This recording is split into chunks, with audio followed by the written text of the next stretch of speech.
자, 포트의 참견으로 여러분의 사연과 포트 점검을 의뢰를 해주시면 전문가분들께서 포트의 참견을 통해서 부자 포트로 대변신을 시켜드리겠습니다.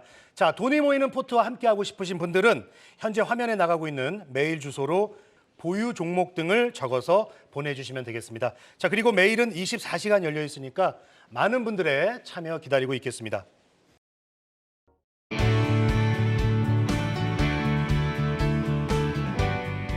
안녕하세요. 투데이 안경 코리아 마켓 박권입니다. 안녕하세요. 박수진입니다. 이번 한 주도 정말 고생 많으셨습니다. 미국 제조업 경기와 노동시장이 예상보다 더 강한 것으로 나타나면서 통화정책 불확실성이 다시 고개를 들었는데요. 금리 인상 가능성까지 제기되면서 미 증시는 일제히 하락했고 원달러 환율은 7거래일 만에 장중 1,370원대로 상승했습니다. 투자 심리가 악화되며 국내 증시도 크게 흔들렸는데요. 불확실성 장세 속에서 다음 주에는 어떤 개별 모멘텀이 부각하게 될까요? 투데이 안경 원픽으로 만나보시죠.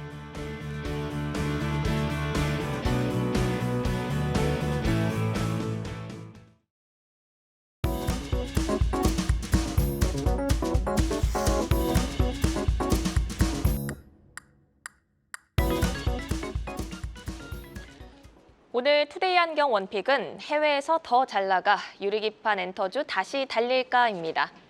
SKC의 반도체 유리기판 계열사 앱솔릭스가 소부장 기업 중 처음으로 미국 정부로부터 1,000억 원 상당의 보조금을 받게 됐다는 소식이 전해졌습니다. 이에 숨고르기에 나섰던 유리기판주들 다시 주목받은 하루였는데요. 시장에서는 세계 최초로 반도체 유리기판 상업화를 눈앞에 둔 앱솔릭스의 기술력이 미국에서 인정받은 것으로 평가하고 있습니다.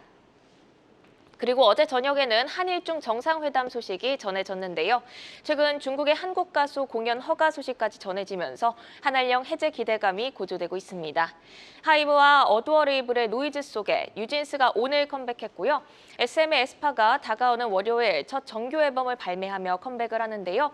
본격 컴백 이전 에스파의 신곡 슈퍼노바는 중국 차트를 접수했고 뉴진스의 버블검은 유튜브를 통해 전 세계적인 관심을 증명하고 있습니다. 오늘은 이성훈 글로원 파트너스 이사와 함께 자세히 얘기 나눠보죠. 어서 오세요. 안녕하십니까. 네, SKC의 미국 보조금 소식에 유리기판주 다시 주목을 받은 하루였습니다. 이번 보조금 수급의 시사점과 기대되는 낙수 효과부터 들어볼까요? 이 보조금 같은 경우는 소재 부품 장비 쪽은 처음 받은 사례입니다. 그렇다 보니 좀 고무적인 측면이 있습니다.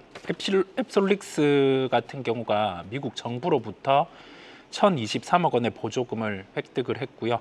이 부분을 놓고 우리가 유리기판과 관련된 업종 같은 경우가 지금 진행에 대해서는 확실히 나아가고 있다고 볼 수가 있겠습니다. 조지아주의 유리기판 양산 공장에 해당이 됩니다. 이 부분은 파일럿 장비가 먼저 들어오게 되고 여기에 대해서 테스트를 한 후에 실제 대량 양산이 가능한 시점까지 공장이 가동이 되게 됩니다. 미국의 어프라이 머티리얼즈 같은 경우도 증자에 참여를 했고요. SKC 같은 경우도 앱솔릭스에 증자에 참여를 했습니다. 그렇다 보니까 유리기판 같은 경우는 실제 상용화가 이루어지는 단계에서는 좀 프리미엄을 받을 수 있는 환경이 이제는 시작되었다라고 보면 되겠습니다. 네, 오늘 SKC의 호재에도 불구하고 다소 아쉬운 흐름이었습니다. 주가는 신한투자증권에서 SKC에 대해서 상반기를 저점으로 업황 개선이 기대된다는 의견으로 목표 주가를 11만 5천 원으로 상향을 했는데요. 투자 의견은 높아진 멀티플을 감안해서 매수에서 중립으로 하향 조정했습니다. 목표가를 상향했지만 현재 주가 수준과 굉장히 비슷한 수준인데 SKC의 추가 상승 여력에 대해서는 기대치를 낮춰야 하는 구간일까요? 우리가 종목을 바라볼 때 상승에 대한 여력 같은 경우는 본업에 대한 매출 상황, 즉 실적 상황이죠. 이 부분을 고려를 해야 되는데 SKC 같은 경우는 동박 가동률이 30%대입니다. 이 부분은 부정으로 해석할 수도 있고 여기에서 긍정으로도 해석할 수가 있는데 가동률이 그만큼 낮아졌다는 건 실제 매출 같은 경우가 예년 대비해서 낮다라는 점이겠는데 더 이상 가동률이 낮아지기에는 힘든 구조까지 하락을 했다라는 점은 긍정이라고 할 수 있겠습니다. 그리고 화학사업과 관련해서 프로필렌 옥사이드 같은 경우는 수요 부진이 이어지고 있습니다. 그렇다 보니 이 부분과 관련해서도 실적에 대한 부정적인 영향이 있겠는데요. 그럼에도 불구하고 우리가 가격적으로 10만 원권 이 정도 가격은 뭐 업황에 대한 부진, 본업에 대한 실적 부진을 놓고도 가격 매력이 발생을 하는 가격임을 말씀을 드립니다. 그리고 본업의 실적 부진 같은 경우를 안고 한 13만 원 정도는 가격 저항이 발생을 할 수 있어요. 그러면 여기에서 SKC 같은 경우에 올해 현재 실적을 바탕으로 해서 가격의 흐름은 10만 원에서 13만 원권의 박스권 같은 경우가 나타날 수 있음을 말씀을 드리고요. 그런데 먼저 말씀드린 부분이 지금 본업에 대해서 실적 부진이 어느 정도 하향이 이루어진 단계이기 때문에 업황이 조금 턴어라운드가 나타나는 구조가 확인되면 박스권 상단을 돌파할 수 있는 주가 흐름이 나타날 수 있겠습니다. 네, 일단 실적을 감안하면 10만 원에서 13만 원대 박스권을 좀 전망을 해주셨습니다. 유리기판의 본격 랠리가 시작되는 초기에 이사님과 원픽을 통해서 이 유리기판주에 대해서 짚어봤던 기억이 납니다. 그때와 지금 달라진 점은 무엇이라고 보시는지, 또 기대와 밸류에이션 사이에서 어떤 재료에 주목하면서 전략 세워가는 게 좋을까요? 달라진 건 없습니다. 다만 관련주들이 주가가 빠졌다는 점이겠고요. 그다음에 시장에서는 유리기판을 아직도 원한다라는 점이겠죠. 그러면 수율이 잡히는 걸 확인을 하고 주가는 움직일 수 있을 것으로 보입니다. 즉 상용화 시점이 핵심임을 말씀을 드리고 파일럿 테스트를 통해서 수율 확보가 나타난다라고 하면은 이 부분이 언론을 통해서 또 공표화가 가능할 것으로 보입니다. 그러면 우리가 원장을 만드는 기업 같은 경우에 주가가 선행해서 반응을 할 수 있는데, 해외 기업 중에 코닝, 쇼트 이런 기업들의 주가 추이를 대입해서 관찰하시면 좀 선행해서 파악을 하실 수가 있겠습니다.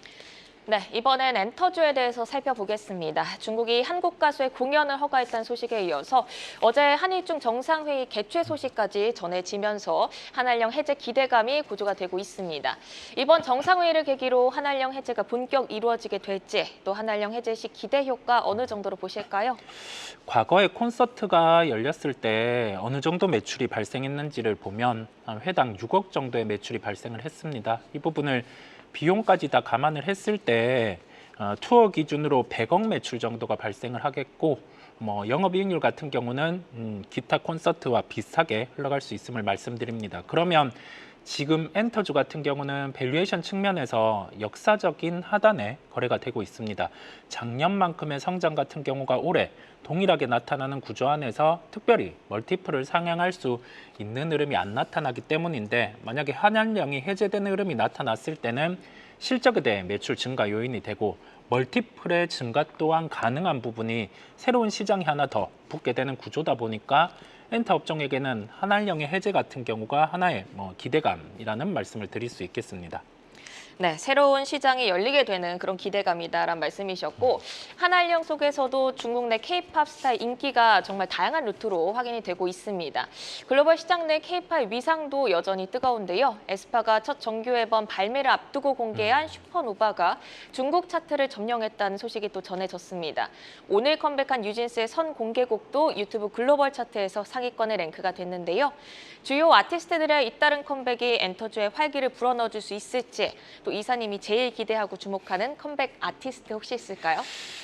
걸그룹보다는 보이그룹 같은 경우가 수익에게는 유리합니다. 그렇다 보니 스트레이키즈 같은 경우가 여름에 컴백 예정에 있어요.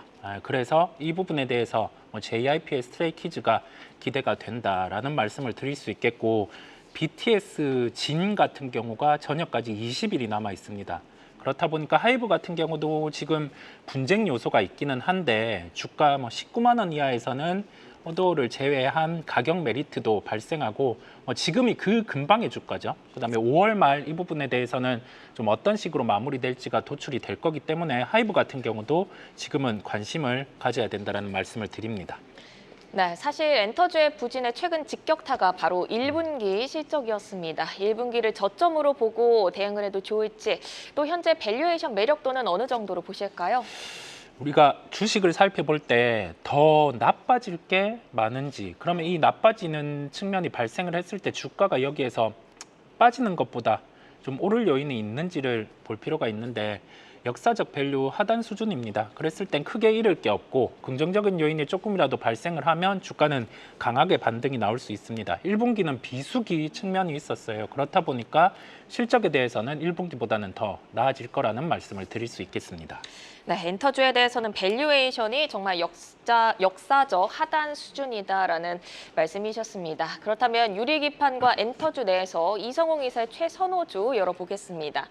유리기판 쪽에서는 필옵틱스 좀 대장주를 가져오셨고 엔터 쪽에서는 하이브를 가져오셨는데 어떤 매력에 주목하면서 따라가 보면 좋을까요?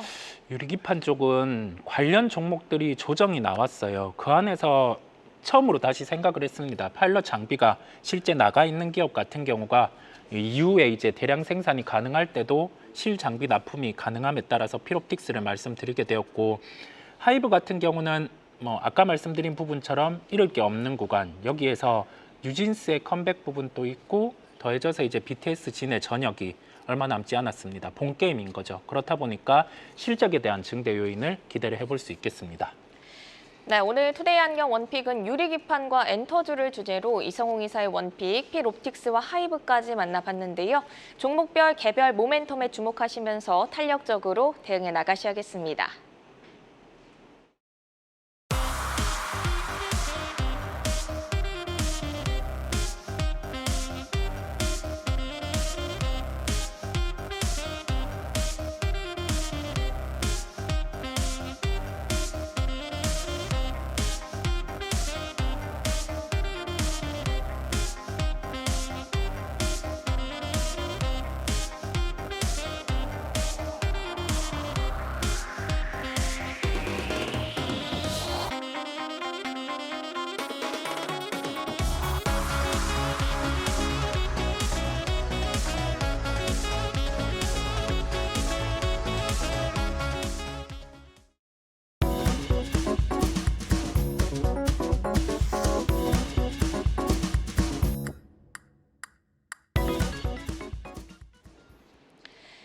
네, 주요 일정을 통해 승부처 시기와 종목을 발굴해보는 다음 주 승부처가 될 일정부터 함께 만나보시죠.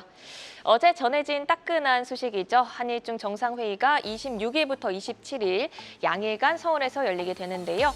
4년 5개월 만에 재개된 정상회의인 만큼 한중 관계 개선에 이목이 쏠리고 있습니다.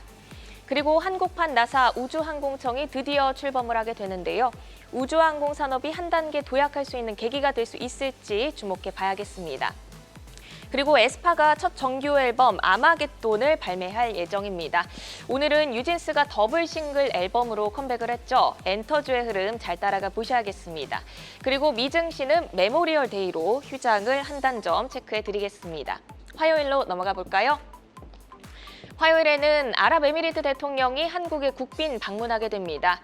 29일에 윤석열 대통령과 정상회담을 열고 원자력과 방산 등에 대해 논의할 것으로 보이는데요. 최근 시장에서 부상하고 있는 원전의 새로운 모멘텀이 될지 주목해 봐야겠습니다. 그리고 약세장 속의 해외 수출로 주목받고 있는 식품주 관련 소식입니다. 상하이와 그리고 태국에서 식품 박람회가 예정돼 있으니까 참고해 보시기 바랍니다. 수요일에는 싱가포르 정보통신 전시회가 개최가 되고요. 서울에서는 국제화장품 미용산업 박람회가 예정이 되어 있습니다. 그리고 과학기술정보통신부와 한국경제신문이 주최하는 스트롱 코리아 포럼 2024가 열리게 됩니다. 로봇 공학 전설부터 UAM 거물까지 총 출동이 예정돼 있으니까 관련 트렌드 확인해 보시는 기회가 되실 것 같습니다. 목요일로 넘어가 볼까요? 목요일에는 디램과 낸드 플래시의 계약 가격 발표가 예정돼 있고 카자흐스탄에서 중앙아시아 뷰티 박람회가 예정돼 있습니다. 경제 지표로는 미국의 1분기 GDP 결과 잊지 말고 체크해 보셔야겠습니다. 마지막 금요일 일정입니다. 5월 초부터 주목받아온 미국 임상종합학회 아스코가 드디어 막을 열게 됩니다. 바이오주의 트리거로 작용하게 될 수 있을지 주목해 보셔야 할 것 같고요. 중국의 제조업 경기 확장세가 이어질 수 있을지 5월 제조업 지표도 확인해 보셔야겠습니다. 다양한 이벤트 속에서 다음 주는 어떤 섹터가 승부처로 떠오르게 될까요? 지금부터 확인해 보시죠.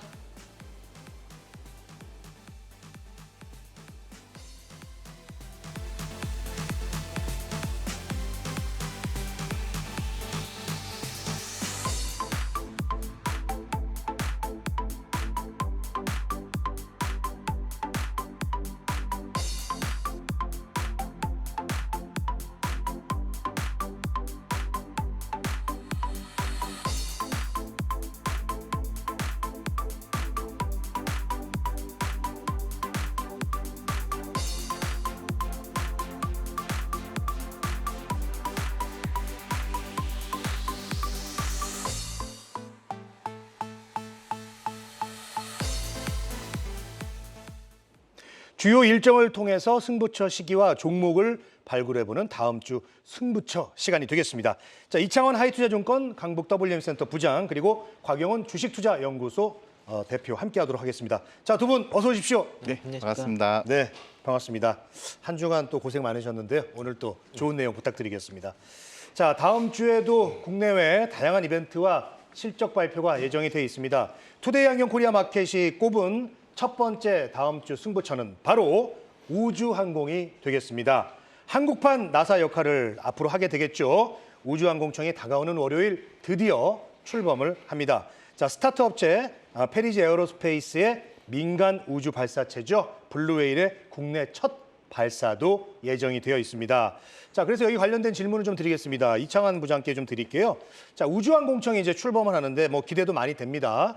관련 산업의 확장에 어느 정도 이제 기여를 하게 될지 그게 참 궁금하고요. 그리고 우주항공청이 이제 이 초반에 이렇게 출범을 할 때 어떤 사업들, 어떤 업체들한테 우리가 좀 주목을 하게 될까요? 뭐 어떤 의미가 있는지를 봐야 될 것 같고요. 지난 1월 달에 우주항공청 설치 및 운영에 관한 법률 특별법이 국회 통과를 했는데 4개월 만에 이제 오늘 27일에 우주항공청이 개청이 되게 되겠고, 그래서 이 정부의 목표가 5대 우주강국 진입을 목표로 해서 지난 22년 8월 달에 이제 우주 경기 로드맵을 제시를 했는데 여기에 따른 실질적인 첫 걸음이라고 볼 수 있겠고요.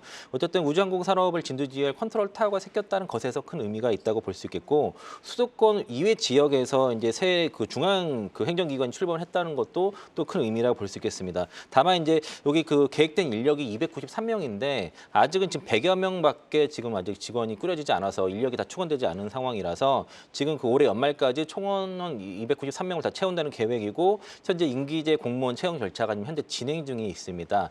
그러니까 세계 우주 산업 규모가 520조 정도 되는데 2040년 되게 되면 한 1,400조 규모로 크게 이제 급성장할 것으로 보는데, 일단 우리나라 기업들의 관련 시장 매출 규모는 전체 시장의 1%도 채 안 되기 때문에 앞으로 이제 우리 2045년까지 전체 시장의 세계 시장의 10%를 장악하는 목표가 있지만은 아직 좀 멀었다고 볼 수 있겠고요. 특히 민간이라든가 스타트업 기업들이 우주 산업을 개척해 나갈 수 있는 소재를 마련해 주는 게 우주항공청의 핵심 임무라고 좀 볼 수 있겠고, 이 우주항공 출범과 더불어서 앞으로 이제 한 6월 초에 민간 우주 발사체 블루웨일 발사가 예정되어 있고, 또 그리고 6월 달에 이제 이노스페이스라는 우주 발사체 기업이 상장하게 됩니다. 그래서 우주항공 산업에 있어서 이제 이벤트들이 앞으로 있기 때문에 관련 종목도 주목할 때가 된 것 같고요. 뭐 하나 시스템이라든가 항공우주, 인텔리안테크, 세트르가이, 이노스페이스 등 신규 상장 종목까지 좀 관심 가지면 좋을 것 같습니다. 네, 말씀해 주신 것처럼 월요일에는 스타트업체 민간 우주 발사체 블루웨일 발사 소식도 있습니다. 이게 우주항공 내에서 어떤 기술력이 부각될 수 있는 계기가 될지 궁금한데요. 기술력과 관련된 업체로 어떤 업체들이 있을까요, 대표님? 네, 이제 전반적으로 좀 보시는 게 좀 맞는 것 같아요. 이제 블루웨일 이제 관련해서 제주도에서 발사가 되는데, 요 관련해서 보시는 것보다는 전체적으로 지금 스케줄 개념으로 보시고요. 우주항공 관련주에 대해서 전반적으로 보시는 게 핵심 것 같습니다. 물론 한 종목을 제가 피킹을 하겠습니다만은 우주항공 관련주 하면은 제가 개인적으로 좋게 보는 게 뭐 세트렉아이라든가 AP 위성, 인텔리안테크, 제노코, 컨텍 이런 종목들이거든요. 지금 뭐 저궤도 위성통신 예타 통과 뉴스도 있었고요. 그리고 말씀하신 것처럼 5월 27일 날 우주항공청 개청 앞두고 이미 그저 많은 얘기가 나왔었죠. 그래서 이런 내용들이 있는데, 방금 전에 우리 부장님께서 일정을 간단하게 말씀을 좀 드렸었는데요. 일정 자체가 5월 말도 있고 6월에도 또 아마존 위성 발사가 또 있습니다. 발사 시작이 있고요. 또 2분기에 또 중국 쪽에도 있고, 하반기에 우주 탐사 로드맵 수립이라든가 11월 달에 아르테미스 관련된 유인 지구 궤도 비행 및 달 인근 비행 이런 것도 예정돼 있고요. 스페이스X 상장 이슈도 있고, 굉장히 하반기로 갈수록 또 우주항공 관련된 이슈가 좀 부각이 될 가능성이 대단히 높기 때문에 이런 종목들 전반적으로 좀 보시는 게 맞고요. 제가 아까 방금 전에 언급해드렸던 종목 위주로 보시고요. 저는 조금 우주항공청 관련해서 좀 더 강하게 좀 말씀을 드리고 싶은데, 저는 한국항공우주 이걸 좀 보십사고 말씀을 드릴게요. 왜냐하면 일단은 실적도 좀 괜찮게 나왔고요.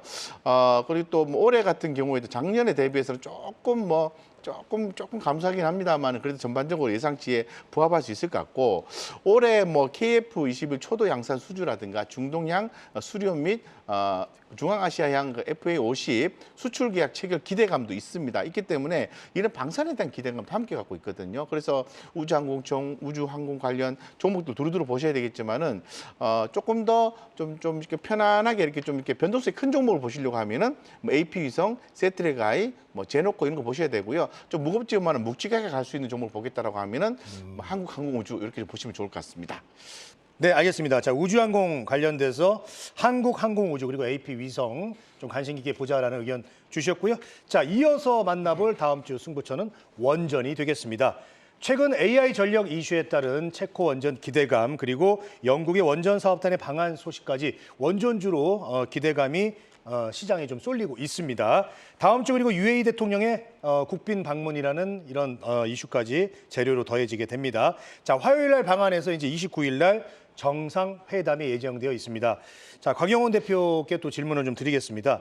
원전주 오늘은 뭐 다소 쉬어가는 흐름입니다만은 이 원전주는 사실 또 이 정권하고도 또 많이 밀접한 또 관련이 있습니다. 네. 연속성 있는 어떤 모멘텀 어떻게 생각하고 계신가요? 저는 연속성 있는 모멘텀 충분히 있다고 생각하고 있고요. 일정은 뒤에서 제가 한 번 더 말씀을 드리겠습니다만은 이번 달에 이제 주목하고 있는 게 5월 말에 이제 발표 예정인 11차 정기보험에 대한 내용이거든요. 그래서 이런 부분에 대해서 기존에 또 한 4기 정도로 이제 축소될 것으로 신규 원전이 4기 정도로 축소 얘기 나왔는데 6기로 신규 건설될 것으로 지금 보고 있는 그런 상황이고요. 일정은 확정이 되었습니다. 그래서 이 관련되어서 내용들이 좀 좋게 나오는데 만약에 조금 더 좀 아쉬운 내용으로 나온다면은 사실 뭐 11차 정기보험 기대감이 좀 난다 하더라도 좀 시계열상으로 보실 필요가 있을 것 같아요. 그래서 원전 관련된 이슈들을 늘 체크를 하셔야 되는데 6월 초에 뭐 차세대 원자력 확보 방안 발표가 또 있고요. 잘 아시는 것처럼 7월 달에 체코 우선 신규 원전 우선 협상 대상자 이슈도 있고요. 3분기에 2050 중장기 원전 산업 로드맵 발표가 있고요.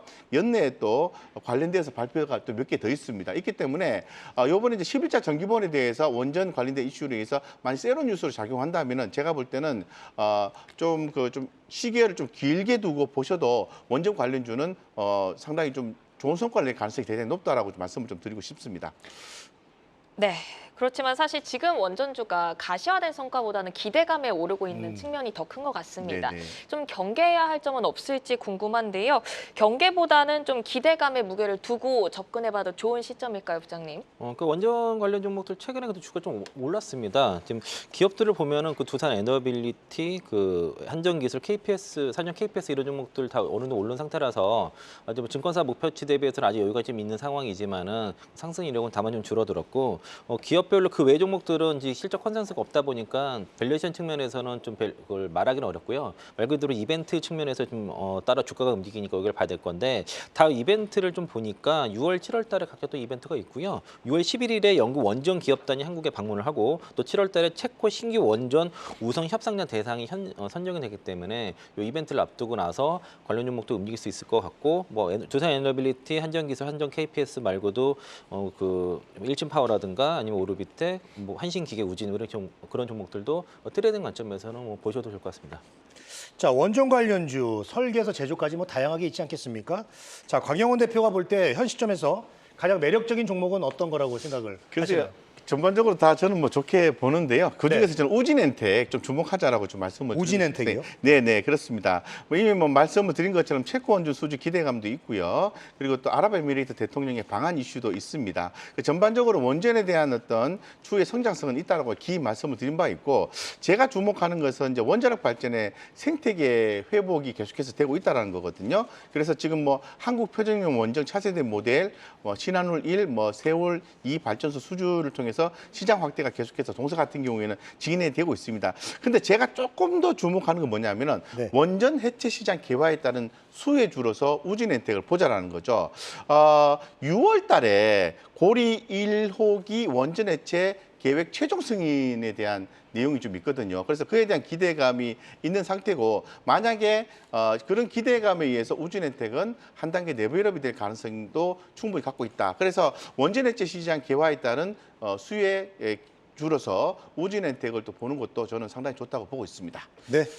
자, 원전 관련주 한해서 또 우진엔텍 좀 관심 종목으로 보자라는 의견 주셨습니다. 자, 우주항공 살펴봤고요. 원전 살펴봤습니다. 이어서 볼 다음 주 승부처는 바로 반도체가 되겠습니다. 자, 28일에는 카운터포인트의 스마트폰 월간 판매량이 공개가 됩니다. 그리고 30일에는 D램과 낸드 플래시 가격 발표가 예정이 되어 있습니다. 자, 오늘 큰 이슈죠. 삼성전자가 엔비디아 퀄 테스트를 통과하지 못했다. 이 외신 보도에 삼성전자가 크게 흔들리면서 반도체주가 전반적으로 좋지 않은 그런 하루가 됐습니다. 자, 이창환 부장이 볼 때 삼성전자가 뭐 외신 보도에 대해서는 즉각적으로 부인을 하긴 했습니다만은 향후 반도체 전반적으로 좀 어떤 영향을 끼칠지 어떻게 좀 보고 계십니까? 이게 팩트 체크라고 하기가 좀 그렇긴 한데 그 로이터 통신 보도였습니다. 그래서 그 삼성전자의 HBM 발열과 그 전력 소비 등의 문제로 인해서 그 아직 퀄 테스트를 통과하지 못하고 있다라는 소식이고요. 이게 최종적으로 끝난 것 같지는 않고 삼성전자에서도 좀 퀄 테스트 잘 진행 중에 있다라고 좀 반박을 했기 때문에 결과는 좀 지켜봐야 될 것 같고요. 최근에 이제 이런 노이즈가 이제 이미 얼마 전부터 나왔기 때문에 그 SK 하이닉스보다 삼성전자 주가 좀 약했던 것이고, 그리고 SK 하이닉스 밸류 체인보다 삼성전자에 관련된 밸류 체인들이 더 주가 하락폭이 좀 나왔던 것인데, 이게 이제 반도체 섹터 전체를 봤을 때는 이게 계속 이렇게 그 디커플링 될 것 같지 않고요. 어느 정도 이제 낙폭의 차이는 좀 있을 것 같은데, 이게 이제 기술적으로 말씀드리면은 그 MUF 방식이 그 TC NCF 방식보다 지금 발열 측면에서 월등히 유리합니다. 그 머프 방식 같은 경우가 숄더볼처럼 그 안에다 기판과 기판 사이에 액체를 주입하는 방식이고, NCF는 이제 필름을 덮는 거기 때문에 훨씬 발열에 유리해서 그 삼성전자의 그 HBM3가 SK 하이닉스보다는 성능이 떨어지는 건 사실입니다. 이게 구조적인 문제라서 이게 해결은 안 되는데, 다만 그 엔비디아 입장에서는 SK 하이닉스만 원밴드로 가져가기엔 부담이 되기 때문에 네. 삼성전자를 버릴 것 같지는 않습니다. 그래서 이제 어느 정도 그 가격에 대한 내고가 있는 상태에서 그리고 삼성전자를 끌고 갈 거라 생각이 들고요. 네. 그리고 이제 오늘 미래에서에서 코멘트를 나온 게 그 삼성전자를 영세업자 취급하지 말라고 얘기를 하고 있거든요. 예, 예. 그러니까 이제 페이퍼 스펙 정도는 맞추고 나서 그 안에서 일부 이제 어떤 버그가 있는 정도지 않을까라고 보고 있어서, 그건 맞추면 되는 문제라서 좀 퀄이 끝내 이렇게 납품이 안 될 거라 보지는 않고요. 그리고 삼성전자가 이미 가이던스를 HBM에 대한 가이던스를 올해 말을 했기 때문에, 그래서 올해 이제 그 8단 그 HBM3 이 8단 같은 경우에는 2분기 초기 양상 예시하고 2분기 말에는 매출하겠다 이런 여러 가이던스를 얘기했으니까 그걸 잘 보시고 너무 이제 비관적으로 보지 않으시면 좋을 것 같고요. 가격적으로는 약간의 추가 조정 정도는 좀 더 있을 수 있겠다라고 좀 보고 있습니다. 네, 엔비디아도 밸류 체인을 단독으로 가져가긴 힘들 거기에 삼성전자 결과가 완벽히 나올 때까지 좀 지켜보자라는 말씀이셨습니다. 그리고 다음 주에 D램과 낸드 플래시 계약 가격 발표가 예정이 되어 있습니다. 네. 최근 D램과 낸드 가격이 상승세를 계속 유지를 하고 있고요. 계약 가격 전망치도 꾸준히 상향 조정 중인데요. D램과 낸드 가격의 우상향 추이가 확인된다면 이 반도체주의 탄력을 회복할 수 있는 카드로 좀 작용이 될 수 있을까요? 저는 뭐 긍정적으로 좀 보고 있습니다. 지금 뭐 말씀드린 것처럼 삼성전자의 HBM3 이 공급 노이즈가 해소되지 않았다는 점이 좀 더 시장에 또 냉각을 좀 주고 있는 그런 상황인데요. 그래도 저는 뭐 반도체 전반에 대해서는 IT 섹터 전반에 대해서는 큰 줄기는 변함이 없다고 보고 있거든요. 그래서 지금 삼성의 했던 테티스 프로젝트라든가 HBM 호황으로 인해서 D램 공급 쇼티지가 하반기에 나타날 수 있다라는 거거든요. 그렇게 되게 되면은 아무래도 현 시점에서 주목해 볼 필요가 당연히 있습니다. 자, 그러면은 캐펙스 투자 재개 가능성이 높아서 밸류 부담이 적은 뭐 전공정 장비 업체라든가 반도체 소재 부품주에 지속적으로 관심을 갖는 게 좋습니다. 근데 반도체 전반적으로 흐름이 좀 약세로 좀 진행이 되는 부분도 있기 때문에 좀 시기를 길게 두고 분할 매수로 좀 대응하시면은 좀 좋을 것 같다는 생각을 많이 가지고 있습니다. 어쨌건 이 부분에 대한 거는 저는 긍정적으로 본다 이렇게 말씀드리고 싶습니다. 네, 또 엔비디아 실적으로 AI 수요가 다시 한번 확인이 됐죠. 지난밤에 엔비디아가 9% 넘게 오르기도 했는데요. 이 AI 랠리가 지속될 것이라는 전망에 더욱 힘을 받고 있긴 합니다. 그렇다면 AI 반도체 내에서 어떤 분야에 특히 주목하시는지 궁금한데요. 가장 관심 있게 보는 종목, 좀 힘줘서 말할 수 있는 종목 있을까요? 저는 예전부터 한미 반도체 간다 또 간다. 네, 지금 이제 또 횡보 중이잖아요. 그렇죠? 횡보인데 오늘 타점이 좀 좋은 것 네. 같거든요. 오늘 좀 매수 시점으로 전략적으로도 괜찮을까요? 네, 저는 그렇게 좀 보고 있습니다. 그래서 아무래도 이제 한미 반도체 하면 HBM 있잖아요. 그래서 이 수요에 대한 둔화 조짐이 기존에 조금 있었습니다만은 이제 없다 이렇게 좀 말씀드릴 수 있을 것 같고 앞으로도 그 엔비디아의 GPU 리드 타임도 지금도 30주 정도로 길며 대기 수요도 여전히 탄탄하다고 얘기를 하고 있습니다. 그래서 전반적으로 봤을 때 실적도 앞으로 좋아지고 최근에 그 한미 반도체의 그 뭐 최대 주주가 또 주식을 또 자사주를 또 매입한 그런 내역들도 한 세 차례인가 걸쳐서 매입한 걸로 제가 기억이 나는데요.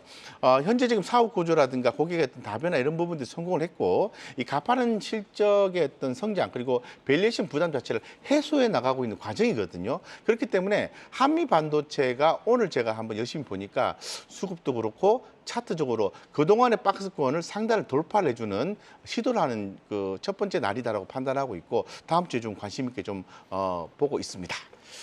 자, AI 반도체 내에서 관심 종목 한미 반도체 얘기를 좀 해주셨습니다. 자, 이창화 부장이 볼 때 반도체주 지금 이렇게 조금 숨고르게 할 때 오히려 좀 기회를 삼는 게 어떤지 좀 그리고 또 이렇게 좀 주목하고 계시는 종목이 있을까요? 네, 거기서도 이제 그 선택을 잘 해야 될 것 같고요. 네네. 그러니까 엔비디아의 그 상승을 어떤 고스란히 제일 받아내는 게 지금 SK 하이닉스인 것 같고, 그 삼성전자가 이제 엔비디아 쪽의 벤더에 지금 아직 들어가지 못한 상황에서는 최대 반사 수혜, 최대 수혜는 이제 SK 하이닉스가 될 건데, 다만 이제 SK 하이닉스도 이제 엔비디아 단일 벤더기 때문에 그런 약점은 있지만 분명히 그 AI 반도체 쪽에서는 대장주임은 확실하다를 볼 수 있겠고요. 그래서 이제 삼성전자가 나중에 콜테스트 통하게 되면은 좀 뭐 조정 나올 수 있겠지만은 이제 가장 안정적으로 봤을 때는 하이닉스 조정 시에 매수 관점을 보고 있고 추가적으로 오늘 반도체 시장에서 핫했던 게 딱 두 가지 섹터인데 네. 그 유리기판과 그 액상 그 냉침이거든요. 그러니까 액침냉가 이 네네. 부분인데 관련돼서는 그 실제 대장주 이제 보조금 1,000억 받은 게 SKC가 대장이고 액침냉가 쪽에서는 뭐 사실상 국내 1위인 KD엔솔 이런 것도 좀 관심 있게 보시면 좋을 것 같습니다. 네, 알겠습니다. 자, 이렇게 우주항공, 원전, 반도체 살펴봤고요. 자, 이어서 다음 주 승부처 살펴볼 섹터는 화장품이 되겠습니다. 자, 어제 저녁에 한일중 정상회담, 정상회의 소식이 전해졌습니다. 무려 4년 5개월 만에 오는 26일부터 27일까지 열리게 됩니다. 자, 그리고 29일에는요, 국제화장품 미용산업 박람회가 서울에서 열리고요.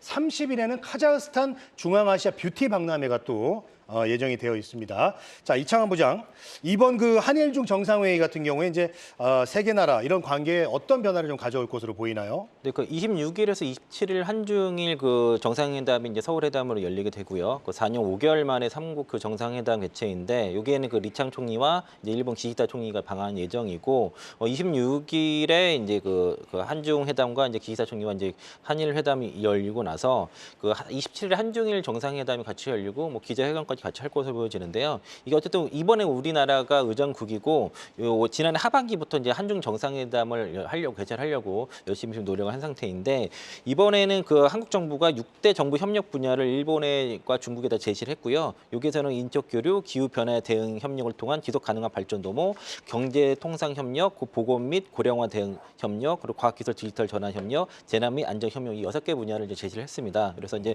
이번 회의에서는 이제 주로 이제 그 3국의 협력 범위를 양자 그 관계와 그리고 기업 협력 차원을 넘어서 이제 뭐 인도 태평양의 협력으로 갈 수 있다 뭐 이런 목표를 가지고 있는데 아마 이런 그 아까 말씀 6개 정도의 협력이 주로 될 것이고 실질적인 협력에 대한 내용들이 좀 담길 것 있지 않냐라고 좀 보고 있습니다. 네, 한일중 정상회의를 두고 중국 소비주에 대한 기대감도 형성이 되고 있습니다. 최근에 화장품주가 시장을 또 강하게 이끌어준 바가 있죠. 화장품주를 중심으로 이 중국 소비주의 훈풍을 기대해봐도 좋을까요? 네, 어떻게 보면은 이제 이벤트로 많이 해석을 하시는 경향이 있는데 화장품주는 데이터로 보시면은 확실합니다. 수출 데이터를 보시면은 화장품주가 아주 오랜 기간 만에 주목을 받고 있구나. 이번에 이제 화장품주 같은 경우에 지금 뭐 실리콘2라든가 이런 종목, 유통 관련된 종목들이, K뷰티 유통 관련된 종목들이 아주 강하게 올라가고 있는데요. 이거 말고도 뭐 본느라든가 뭐 뷰티스키라든가 잉글루드랩이라든가 이런 종목들도 움직임이 있습니다. 그래서 지금 미국 쪽에서도 이제 엘프 뷰티라는 회사의 주가가 상당히 좀 좋았지 않습니까? 이런 어떤 내용들을 봤을 때 우리나라에도 센티가 긍정적으로 작용할 수 있을 것 같고 기 말씀드린 것처럼 한중일 정상회담이 확정됨에 따라서 역시 소비 관련주가 주목되는 점. 요건 좀 수급을 모으는 요소가 되겠죠. 전날에 시간외에서도 보면은 이런 관련주들이 올랐는데 제가 이제 주목하는 것은 데이터다. 실적 데이터다. 실적이 계속 좋기 때문에 더 갈 수 있는 여지가 충분히 있다라고 보고 있고 밸류 자체도 그렇게 비싸지 않다라고 평가가 되고 있습니다. 대표적인 종목으로서 실리콘2 더 갈 수 있을까라고 생각하고 있는데요. 저는 이 브랜드를 유통하는 회사이기 때문에 화장품 회사가 계속해서 실적이 좋아지는 한 실리콘2는 계속해서 좋은 성과를 낼 수밖에 없고 주가도 좋을 수밖에 없다라고 다시 한 번 더 강조드려서 말씀을 드리고 싶습니다. 네, 탄탄한 실적을 기반으로 화장품주 더 갈 수 있다라는 긍정적인 의견 들어봤습니다. 또 다음 주에 서울 국제화장품 미용산업 박람회 그리고 카자흐스탄 중앙아시아 뷰티 박람회도 예정이 되어 있습니다. 이게 어느 정도 규모의 행사인지 좀 감이 안 오는데 K뷰티의 수출 확장에 좀 기회장이 될 수 있을지 이 부분 여쭤보고 싶습니다. 특히 부장님이 눈여겨보시는 화장품 업체도 있을까요? 이게 이제 그 38회 그 서울 국제 화장품 미용 산업 박람회고요. 그 38회니까 이제 벌써 37년이 넘었다는 얘기죠. 이게 이제 1987년도에 처음 개최되었고, 그러니까 퍼스널 케어 중심의 그 산업 전문 그 박람회인데 여기서는 그 국내 그 화장품과 미용 업계 그 산업계가 반드시 찾아야 하는 그런 전시회라고 주최 측에서 얘기를 하고 있고, 또 기업들의 국내 판로 개척을 위한 B2B 전시회고요. 일반 소비자들의 반응도 이제 확인할 수 있어서 이제 B2C 성격도 같이 이제 그런 전시회라고 볼 수 있겠습니다.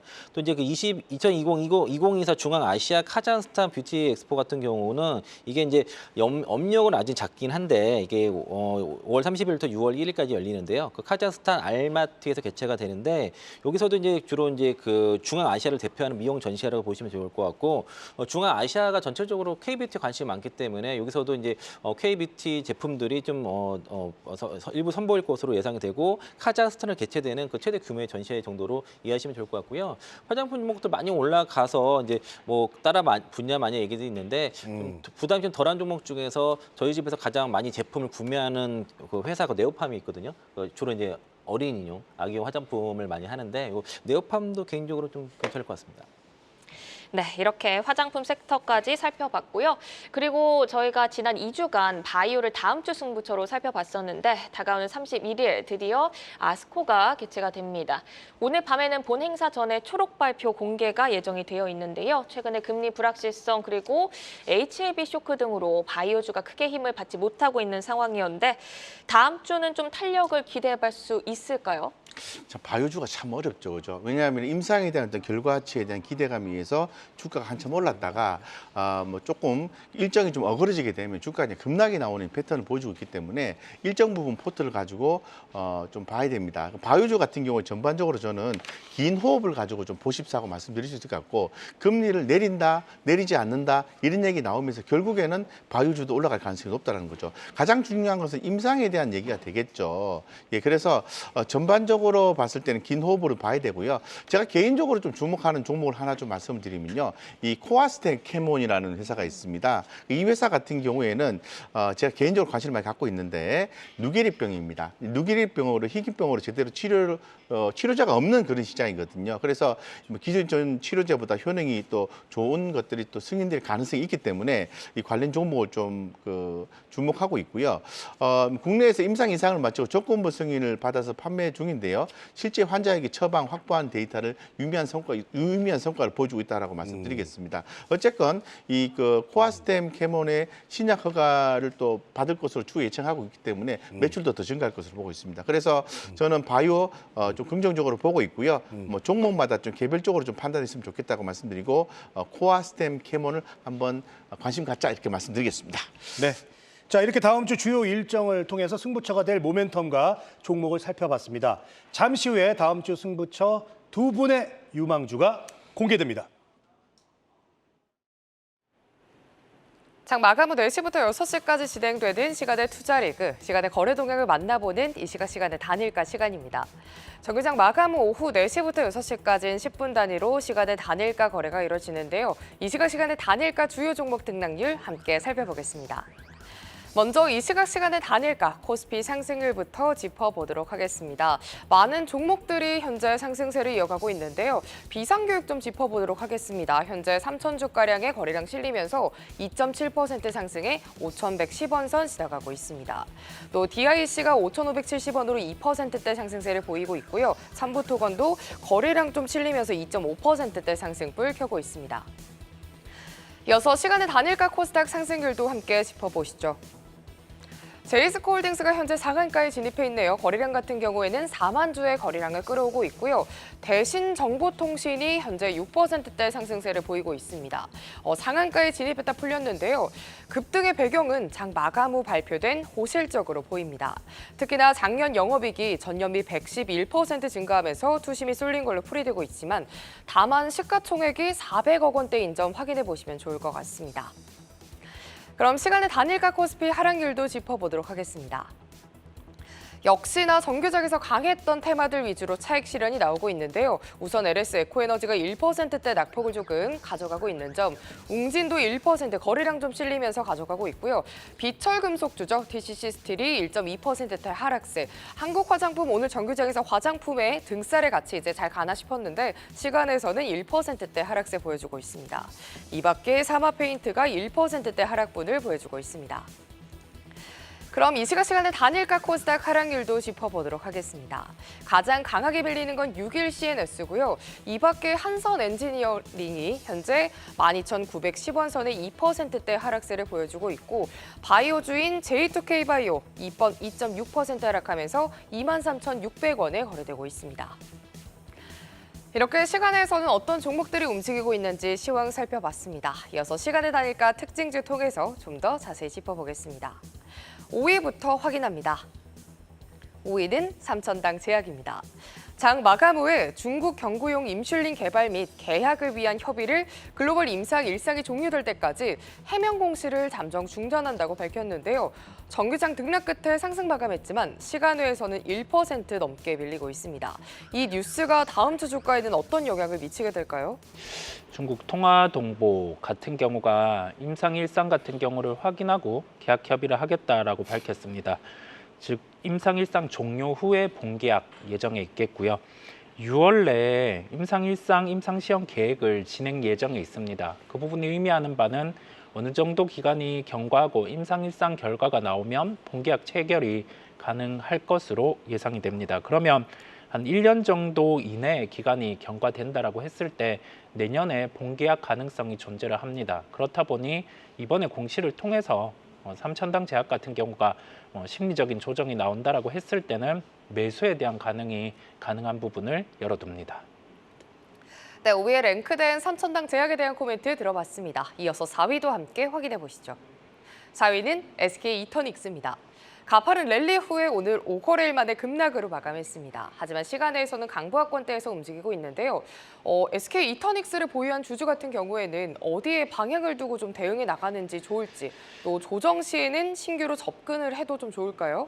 우리가 신재생에너지 쪽과 관련된 기업은 지금 당장은 실적이 나오지는 않습니다. 그런데 업황이 좋아질 때는 국내 풍력, 그다음에 여기 더해져서 ESS 에너지라든지 이런 부분의 수주가 가능한 구조를 갖고 있어요. 연료 전지 부분이죠.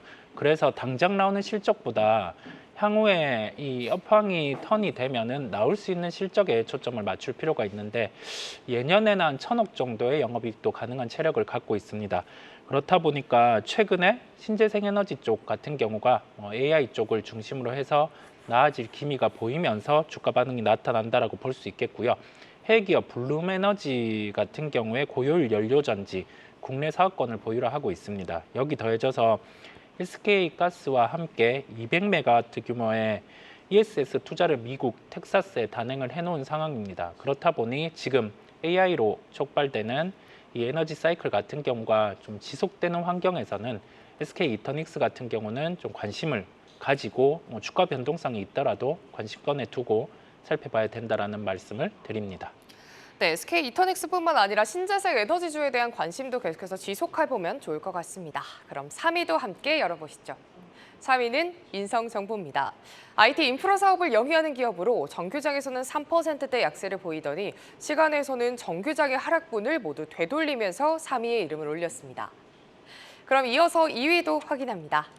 2위에는 LB인베스트먼트가 자리했습니다.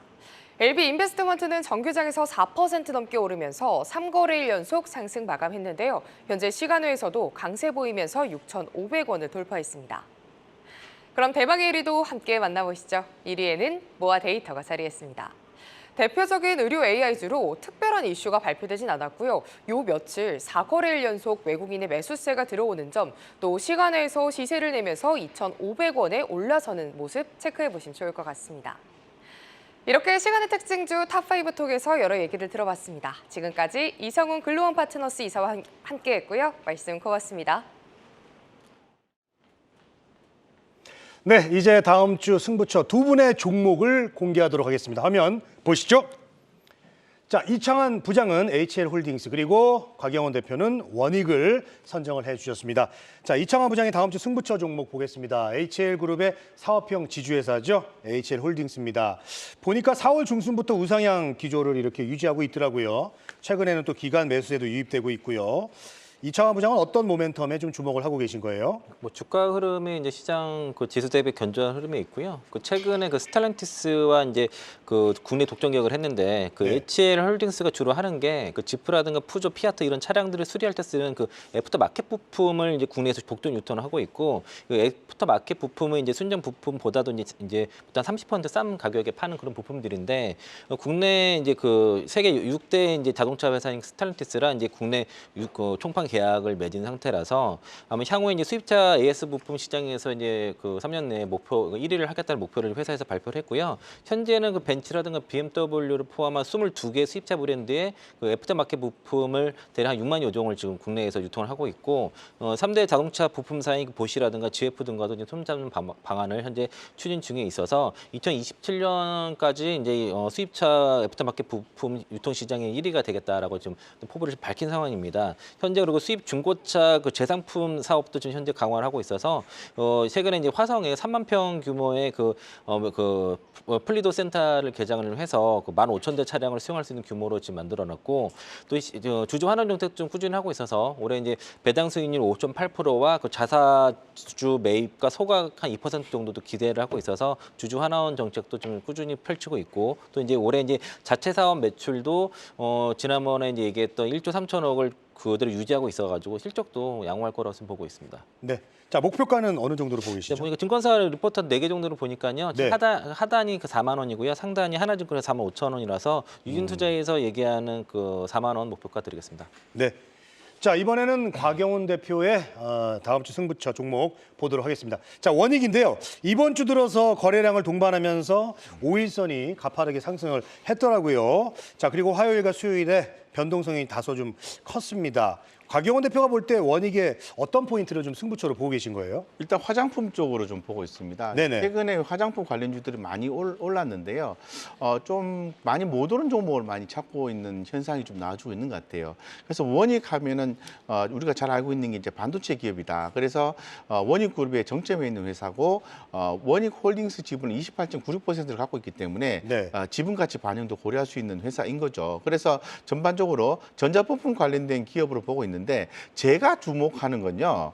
이 자회사 91.5%를 보유한 CMS랩이라는 회사가 있습니다. 메디컬 기반의 더마 코스메틱 화장품 사업을 영위하는 회사인데요. 이 회사가 알짜 회사입니다. 그래서 매출액과 영업이익이 각각 678억, 51억 정도 되는 회사이기 때문에 네. 1분기 실적 좋고 앞으로도 더 좋고 다이소에도 제품이 들어간다네요.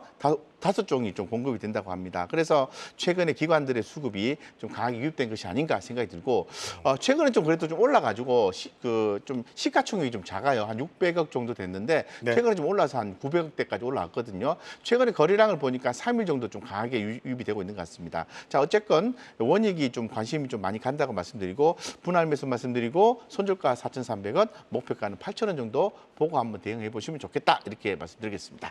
네, 자, 두 분의 다음 주 승부처 종목 이창환 부장은 HL홀딩스 그리고 곽영원 대표는 원익 함께 만나봤습니다. 자, 두 분 도움 말씀 고맙습니다. 글로벌 증시 브리핑 전해드립니다. 불안 심리가 가득한 중국 증시가 한 주를 아쉽게 마무리합니다. 사계지수가 0.8%, 선순위 1% 넘게 밀렸고요. 항생지수가 이 시각 현재 마감을 앞두고 18,500선까지 내려앉은 모습입니다. 어제부터는 G7 재무장관 회의가 개최되고 있습니다. 미중 간의 갈등이 고조되는 가운데 미국 재무장관이 중국의 과잉 생산에 대한 입을 열었습니다. 제닛 옐런 미 재무장관은 G7이 중국의 저가 수출 공세에 맞서 반대의 장벽을 세우길 원한다고 밝혔는데요. 또 함께 단결해서 중국에 통일된 메시지를 보내야 한다고 촉구하기까지 했습니다.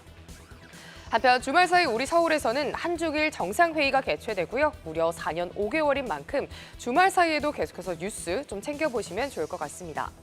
이어서 유럽 증시 개장 상황도 함께 확인해 보시죠. 독일의 닥스 지수와 프랑스의 캬크 지수 모두 0.6%, 0.5%가량 파란불 켜면서 개장했습니다. 한편 다음 주 월요일 미 증시는 메모리얼 데이로 영국 증시도 봄 은행 휴일로 휴장이니 투자에 참고해 보시길 바랍니다. 지금까지 글로벌 증시 브리핑 이마영이었습니다. 투데이 안경 코리아 마켓은 방송 후에도 유튜브에 포트에 참견 검색하시면 다시 보실 수가 있습니다. 오늘도 함께해 주신 여러분 고맙습니다.